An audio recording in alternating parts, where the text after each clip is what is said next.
गुरुदत्ताप्पाजी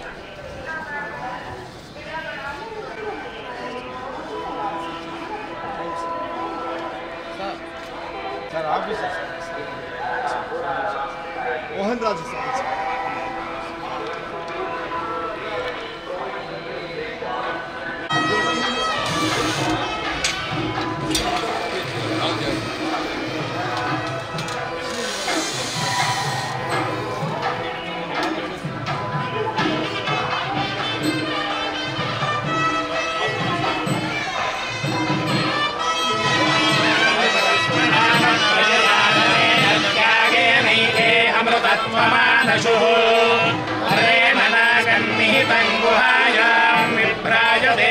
यतयो विशन्ति वेदान्तविज्ञानसुनिश्चितार्था संज्ञातयोगात् यतयः शुद्धसत्त्वाः ते ब्रह्मलोके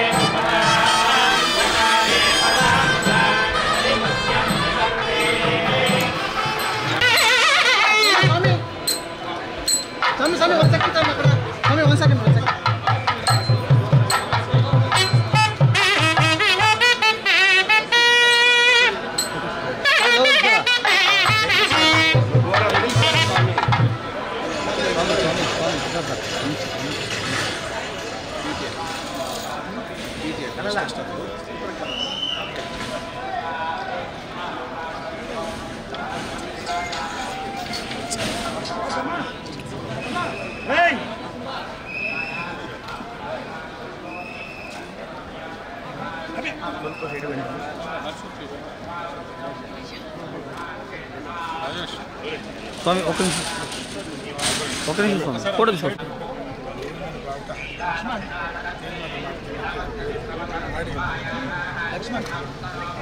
హలో అన్న గుడి ముందు ఉన్నా ఒక 5 నిమిషాలు ఉన్నా ఫోన్ చేస్తాను హలో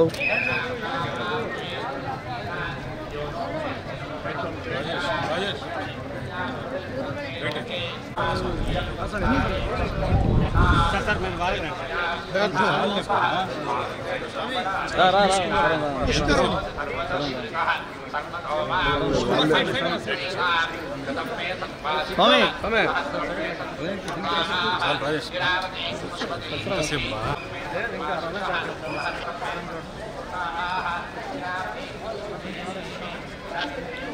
మంచి ఫోటో తీసుకోవాలి మీరు మళ్ళీ ఇక్కడ పంపిస్తారు మళ్ళీ మీరు ఒకసారి ఫామ్ అది మీరు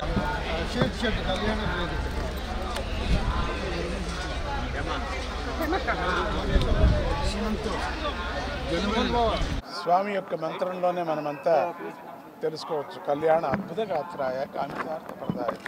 కామితార్థాలతో ఉండినటువంటి ప్రపంచంలో ఉండిన ప్రతి జీవికి కూడా స్వామి సిద్ధిని కలిగించేటువంటి, అంటే వాళ్ళు అనుకున్నటువంటి కోరికలన్న తీర్చేటువంటి స్వామి అని మనకు ప్రసిద్ధిగా ఉండేటువంటి అటువంటి గోవిందుణ్ణి ఈ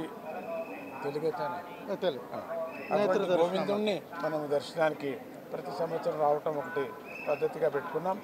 ఈ గోవిందుడి యొక్క దర్శనం అంటే యోగంలో ప్రకారంగా 7 చక్రాలు, ఆ 7 చక్రాలు దాటి మన మాడిలో ఉండేటువంటి శాస్త్రంలో ఉండేటువంటి స్వామి యొక్క దర్శనమే గోవిందుడు. కలియుగ వరదుడు అని చెప్తున్నాం. కలియుగం వస్తూనే ఇక కృష్ణుడు వైకుంఠానికి వెళ్ళే సందర్భంలో అక్కడ నారదాది వీళ్ళందరూ కూడా అడిగినప్పుడు ఆ సమయంలో నేను కలిదేవుడిగా మళ్ళీ ఇక్కడికి ఈ ఒక క్షేత్రానికి వస్తున్నానని చెప్పారు. ఈ క్షేత్రము, ఈ కొండలంతా యోగ క్షేత్రం దీన్ని. ఇటువంటి ఈ యోగ క్షేత్రంలో మనమందరూ కూడా తిరుమల 7 కొండలు అంటూ ఉండగానే 7 చక్రాలు, అటువంటి 7 చక్రాల్లో ఉండినటువంటి సమస్త దేవతలు కూడా ఇక్కడ అందరూ ఉన్నారు. ఇక్కడ 333 కోట్ల దేవతలు ఈ శాలిగ్రామ్, ఈ కొండంతా శాలిగ్రామ్. అందుకని ఎవరు చెప్పులు వేసుకోకూడదు అంటాం. శాలిగ్రామ్ మీద మనమంతా నిలుస్తున్నాం, మన భాగ్యం. అటువంటి పెద్ద కొండనే శాలిగ్రామం. ఇక ఆయన చెప్పడానికి వీలు లేదు. ఒకప్పుడు అందరితో మాట్లాడేవాడు. ఒకప్పుడు ఆకాశరాజుతో అందరితో మాట్లాడే సందర్భంలో జనం ఎప్పుడు ఎక్కువ భక్తులయ్యారో రాయిగా నిలిచిపోయాడు. ఇప్పుడు అందరూ కూడా ఆయన దగ్గర వచ్చి చెప్పుకుంటున్నాం, కష్ట సుఖాలు చెప్పుకుంటున్నాం, స్వామిని దర్శనం ఇస్తున్నాం. అల్పతృప్తుడు. ఒక్క పైసా మీరు వేసామనుకుంటే 10 పైసలు ఇస్తాడు. అటువంటి చాలా సంతోషపడేటువంటి వాడు. సమృద్ధిగా కురిపించాలని కూడా ఆయనకు లేదు. ఒక్క రూపాయి వేయండి చాలు అంటాడు. అటువంటి స్వామి దర్శనం చాలా అద్భుతమైనటువంటి. తిరుపతి దేవస్థానం వారు కూడా ఆ యాజమాన్యం కూడా వచ్చేటువంటి ఆ ద్రవ్యాన్ని చాలా సద్వినియోగం చేస్తున్నారు. ఎన్ని పాఠశాలలు, ఎన్ని హాస్పిటళ్ళు, ఎన్ని ఛత్రాలు, ఇవన్నీ కార్యక్రమాలన్నీ చేస్తున్నారు. అద్భుతమైనటువంటి కార్యక్రమాలు స్వామి ముఖాంతరంగా తాను చేయిస్తున్నాడు అని చెప్పవచ్చు. అటువంటి స్వామి దర్శనానికి ఎవరు అడిగారు, స్వామీజీ మీరు ఎందుకు వచ్చారు? ఎందుకు రాకూడదు? ఎప్పుడూ నేను ఇక్కడే ఉండాలని న్యాయంగా వచ్చిపోయే వ్యవహారమే లేదు, నేను ఇక్కడే ఉన్నాను. ఎందుకు వచ్చారంటే ఒక పెద్ద ఆలయం ఒకటి కడుతున్నాం, నరసింహస్వామి ఆలయం కడుతున్నాం. ఇక్కడ యోగా నరసింహకు చెప్పి రావాలా అనే దృష్టితో రావటం ఒకటి. తర్వాత అమెరికాలో ఒక పెద్ద ఆలయం కడుతున్నాం, వెంకటరమణ స్వామి. నేను ఒక పర్యం చెవులో వేసి అయ్యా కడుతున్నాం, నువ్వు కూడా అక్కడికి వచ్చాయి అని చెప్పడానికి వచ్చాం. మా సంబంధం వేరే, అది నా మాటలు వేరే, నేను చెప్పడం వేరే. అటువంటి గోవిందుడిని దర్శనం చేస్తున్నారు. మీరందరూ కూడా నెమ్మదిగా చేయండి, అవాంతరం పడద్దండి, తొక్కుసలాడ ఆడుకోవద్దండి. ఏదేదో కార్యక్రమాలు మనం చేస్తూ ఉంటాం. ఏదో అప్పుడప్పుడు మనకు తాపత్రయాలు అవుతుంటాయి. యజమాని మీద చెప్పకూడదు, మన జవాబుదారీ కూడా ఉంటుంది, అది జ్ఞాపకం పెట్టుకోండి. మన జవాబుదారీ, మనము డిసిప్లిన్గా క్రమశిక్షణతో స్వామి దర్శనం చేయండి. ఆ అమృతాన్ని మనం అందరూ కూడా తిందాం, లడ్డు ప్రసాదాన్ని, ఆ రొట్టెని తిందాం. ఆయన తిన్నాడు కళ్యాణ సందర్భంలో.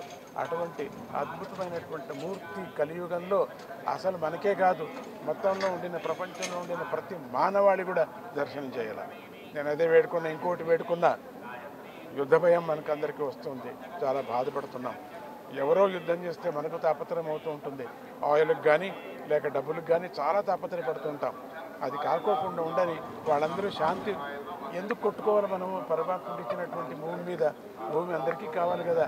అత్యంత శాంతిగా ఉండమని, వాళ్ళందరికీ మంచి బుద్ధి కలగని అని ఆ లీడర్స్ అందరికీ కూడా, వాళ్ళందరూ ప్రజలతో ఎన్నుకున్నటువంటి వాళ్ళే కదా, వాళ్ళందరూ శాంతిగా కలగని అని చెప్పేసి అన్ని రాష్ట్రాల్లో ఉండినటువంటి వాళ్ళందరికీ కూడా ఆ యుద్ధం కావాలనే ఒక తత్వాన్ని వదిలేసి శాంతి కావాలా, శాంతి శాంతి శాంతి శాంతి అని అంటూ మీరందరూ వెంకటరమణ స్వామి ధ్వజాన్ని ఇంట్లో పెట్టుకోండి. ఎప్పుడేదో కార్యక్రమాన్ని అనుకుంటున్నారు, ధ్వజం ఇంట్లో పెట్టుకోండి. ప్రతి భక్తుడు కూడా వెంకటరమణ స్వామి, నేను హిందువులేని చెప్పలేదే, ప్రతి భక్తుడు కూడా వెంకటరమణ స్వామి యొక్క ధ్వజాన్ని ఇంట్లో పెట్టుకోండి. మీకు మంచిది, శుభమవుతుంది. మీకు గోవును రక్షించండి, గోవుల్ని నాశనం చేయొద్దండి. గోవు క్షీణించినటువంటి గోవుకు ఒక అరటిపండు ఇవ్వండి. దానికి కావలసినటువంటి మనం అనుకున్న ఒక చిన్న పిల్ల అనుకోండి, అట్లా గోవు రక్షించండి. గోవు అంటే చాలా ఇష్టము స్వామికి. గోవు గోవిందుడు గోవిందుడు గోవిందుడు. గోవుని మనం ఏది దుర్మార్గంగా ఏది చేయకూడదు. గోవుని పూజించకపోయినా పర్వాలేదు, దానికి కొంచెం భిక్ష పెట్టండి, ఆహారం పెట్టండి అని స్వామిని కూడా అదే వేడుకున్నారు. నువ్వు గోవులు నువ్వే రక్షించుకోవాలా, జనంలో ఆ బుద్ధి పుట్టాలా అని అంటూ ఇక్కడ ఉండేటువంటి యాజమాన్యాన్ని కూడా అందరికీ కూడా ఆశీర్వాదం ఇవ్వటం జరిగింది. స్వామిని వేడుకున్న అందరికీ కూడా నువ్వు వాళ్ళకి సద్బుద్ధిని కలిగించు, క్షమించు అని అందరికీ మళ్ళీ చెప్తూ మనందరినీ క్షమించని స్వామి అని వేడుకుంటూ, జై గోవింద గోవింద గోవింద. దత్తుడు ఒకడే, గోవిందుడు ఒకడే, నాకు ఇద్దరు ఒకటే. ఒక జ్ఞానాన్ని ఇచ్చేటువంటి వాడు దత్తుడు, భోజనం ఇచ్చేటువంటి వెంకటరమణ స్వామి. అందుకే ఇద్దరు ఒకటే. మనకు భక్తి జ్ఞాన వైరాగ్యాన్ని ప్రసాదించేటువంటి వెంకటరమణ స్వామి. వెంకటరమణ స్వామి అంటే పాపాలు వెళ్ళిపోతాయి. గోవిందా అంటే చాలు గుండెలో కొట్టుకుంటుంది. నైవేద్య సమయంలో గుండె కొట్టుకుంటుంది, గంట కొడతారు కదా, చూడండి మీరు, వినండి మీరు, గోవింద గోవింద గోవింద గోవింద అని అంటూ ఉంటుంది గంట. మనం కూడా అనాలి కదా గోవింద. అప్పుడు ఆ సందర్భంలో మీరు వినండి. ఎంతోమందికి తెలియదు, తర్వాత తెలిసింది, ఓ అవునవును అని.